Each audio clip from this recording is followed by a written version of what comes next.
What's up, guys? The Adventures of Arrow. I'm still on my hike, walking around, thinking about stuff. So,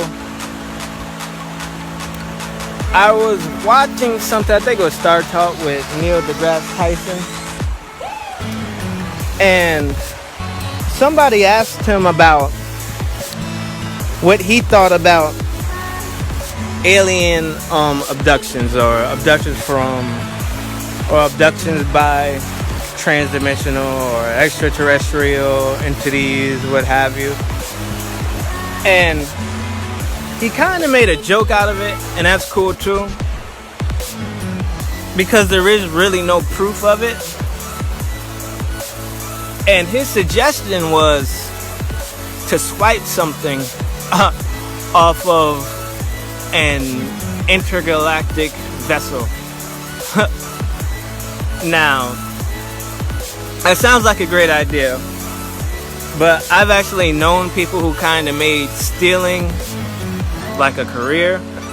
And kind of one of the first rules is that nice people normally have surveillance systems. So if something can cross time and space, like a millennia's worth of advanced technology, I'm pretty sure they will have a secure security system in place.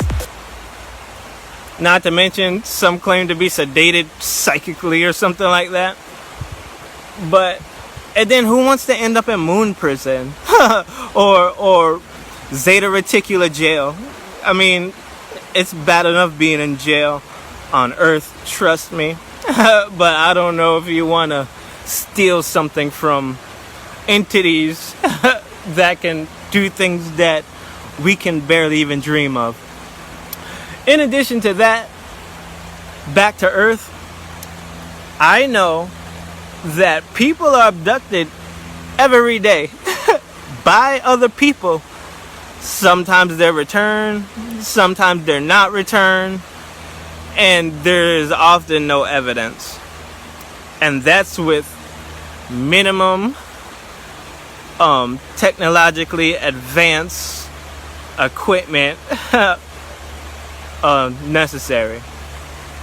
So I don't think that's a good argument against the idea of people being abducted by things from another world, if such entities exist, or this world. I say that because, well, ain't that nice? I say that because, now, I'm not a big fan of the idea of a hollow earth theory. And that sounds kind of crazy when you think about it. But now, if somebody said hollow crust theory, that might be different. Being that the Earth's crust, where there's not an ocean, is about 18 miles deep. Under the ocean is about 3 miles. And so, well, according to what scientists have calculated. Now, when you talk about caves, see, our own atmosphere goes up for about 2-3 miles. But there are caves that have been discovered where you could fit like a 140-story building in it. I think it's one in Vietnam. I can't think of it right now. And they found it had a whole ecological biosystem habitat inside of it that man has never seen. There's also places that light has never touched, and they found an ecological system there developed over time. I think that one is in Romania. I can't think of the name. But either way, hollow Earth does sound a little crazy if you're talking about going to the middle of the Earth. But how much space does one need, you know what I'm saying, to thrive? Like, caves can get pretty big, and a lot of them we can't even get to. So I don't know about that. I don't know.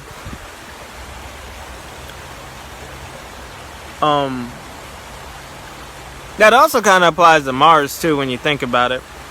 Because if they said Mars or even Venus, if Mars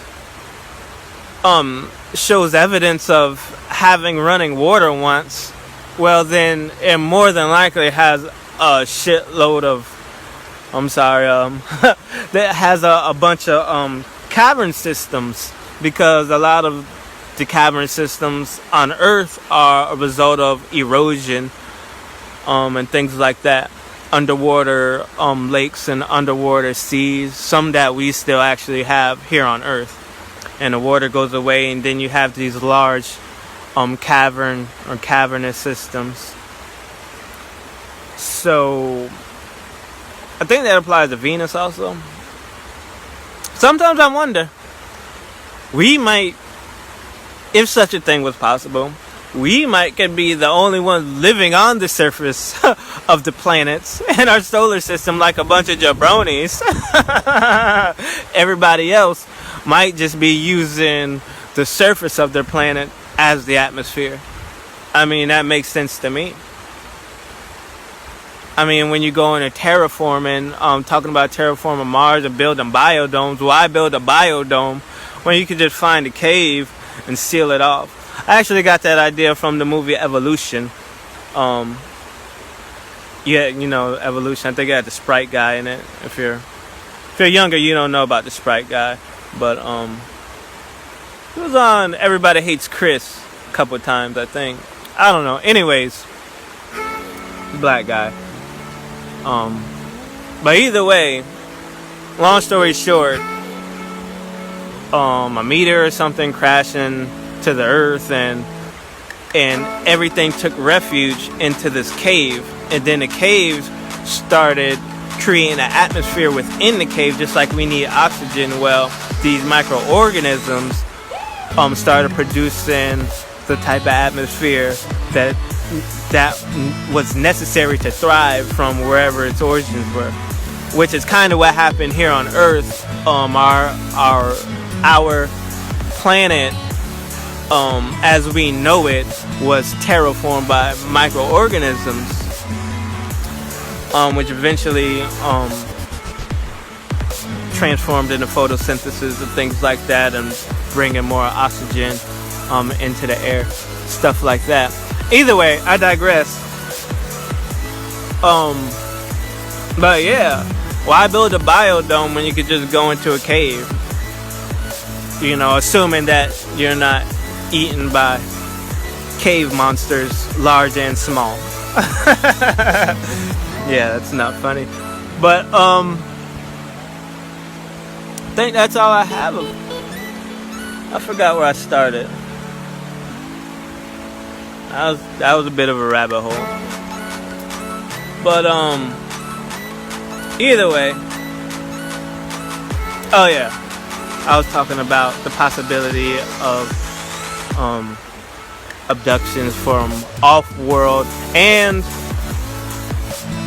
underworld entities. Because, I mean, just like we don't live down there, we don't care to, it's not good for us. If something lives down there, then why would they want to come to the surface and live? It's not good for them. It's not what they like. It's not what they do. So, if such a thing exists, I'm speculating. But it's just something to think about. But I'll get up with you guys. I'm gonna finish my hike. You feel me? So, peace. These are the Adventures of Errol. AOE 2020. AYOEEE 2020. Peace. Wow.